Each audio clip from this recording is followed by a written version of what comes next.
부활 8일 축제 목요일에 보내드리는 오늘의 강론. 담당에는 천주교 대전교구 대전성모병원 최바오로 신부입니다. 오늘 복음은 루카복음 24장 35절에서 48절까지의 말씀입니다. 그 무렵 예수님의 제자들은 길에서 겪은 일과 빵을 떼실 때에 그분을 알아보게 된 일을 이야기해 주었다. 그들이 이러한 이야기를 하고 있을 때 예수님께서 그들 가운데 서시어 평화가 너희와 함께 하고 그들에게 말씀하셨다. 그들은 너무나 무섭고 두려워 유령을 보는 줄로 생각하였다. 그러자 예수님께서 그들에게 이르셨다. 왜 놀라느냐? 어찌하여 너희 마음에 여러 가지 의혹이 있느냐? 내 손과 내 발을 보아라. 바로 나다. 나를 만져보아라. 유령은 살과 뼈가 없지만 나는 너희도 보다시피 살과 뼈가 있다. 이렇게 말씀하시고 나서 그들에게 손과 발을 보여주셨다. 그들은 너무 기쁜 나머지 아직도 믿지 못하고 놀라워하는데 예수님께서 그들에게 여기에 먹을 것이 좀 있느냐 하고 물으셨다. 그들이 구운 물고기 한 토막을 드리자 예수님께서는 그것을 받아 그들 앞에서 잡수셨다. 그리고 그들에게 이르셨다. 내가 전에 너희와 함께 있을 때에 말한 것처럼 나에 관하여 모세의 율법과 예언서와 시편에 기록된 모든 것이 다 이루어져야 한다. 그때에 예수님께서는 그들의 마음을 여시어 성경을 깨닫게 해주셨다. 이어서 그들에게 이르셨다.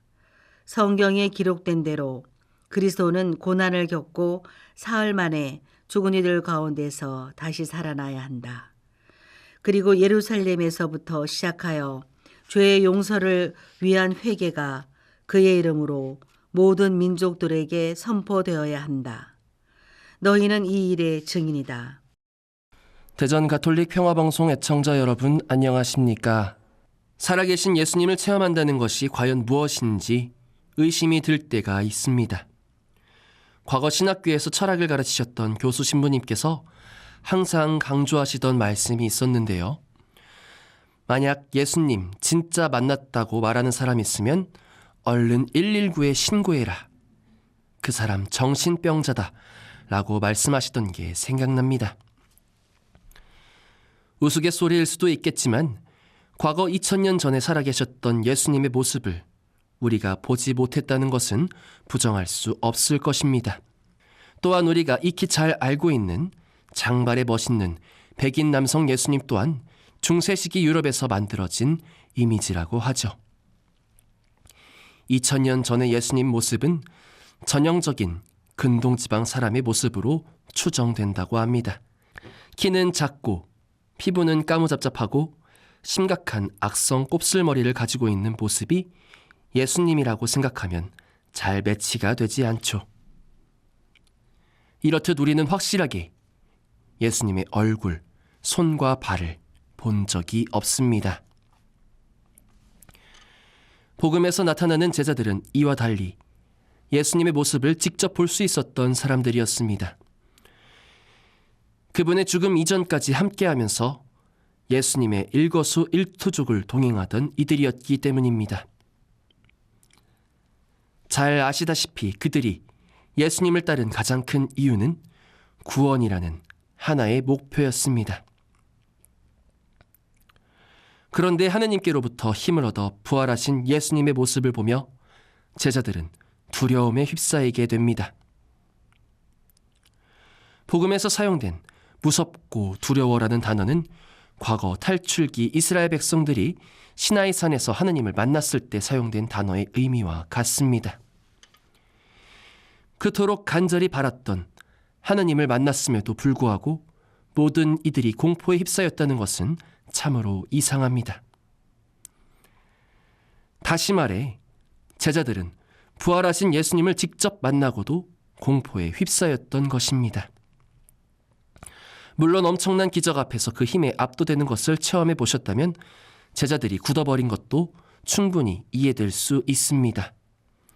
그러나 한편으로는 예수님의 모든 것을 체험했음에도 구원의 믿음이 완성될 수 없다는 사실을 드러내고 있는 것이죠. 제자들과 함께 물고기를 나눠 잡수시며 동시에 현존하고 계신 예수님께서는 다른 복음서와 달리 언제나 우리와 함께 계실 것이라고 말씀하시지 않습니다. 그 이유는 하늘로 올라가실 예수님께서 이제껏 함께했던 방법으로 제자들과 함께 할 수 없음을 알려주기 위함입니다. 제자들도 이제 현재의 우리와 같이 더 이상 예수님을 체험할 수 없는 상황에 놓이게 될 것입니다. 허나 그런 제자들에게 남는 것은 성경의 진정한 의미, 구원이 시작되었음을 알리러 떠나야 한다는 크나큰 숙제일 뿐입니다. 만약 이런 숙제가 우리에게도 주어져 있다고 한다면 스트레스 받으실 분들이 계실지도 모르겠습니다. 당신의 모습도 안 알려주시면서 어떻게 당신을 전할 수 있냐고 말이죠. 하지만 우리는 이미 잘 알고 있습니다. 예수님을 만날 수 없다고 해서 진정 예수님을 단 한 번도 체험해 본 적이 없다고 말할 수 없다는 것을 말입니다. 예수님께서는 참으로 우리의 깊은 영의 차원에서 현존하시며 살아 숨쉬고 계십니다. 이를 믿기 위해서는 우리 각자의 하느님 현존 체험이 필요합니다. 어떻게 하면 그분을 체험할 수 있을까요? 실은 이에 대한 딱 떨어지는 정답은 없다고 봐야 합니다. 우리 각자에게 필요한 방법으로 예수님께서는 당신의 현존을 드러낼 것이기 때문입니다. 그렇기에 부활 시기 우리 각자에게 드러내실 당신의 모습에서 두려움이 아닌 사랑을, 공포가 아닌 따뜻함을 느낄 수 있도록 도와달라고 함께 기도할 수 있었으면 좋겠습니다. 오늘의 강론, 지금까지 담당에는 천주교 대전교구 대전성모병원 최바오로 신부였습니다. 내일도 최바오로 신부의 강론이 계속됩니다.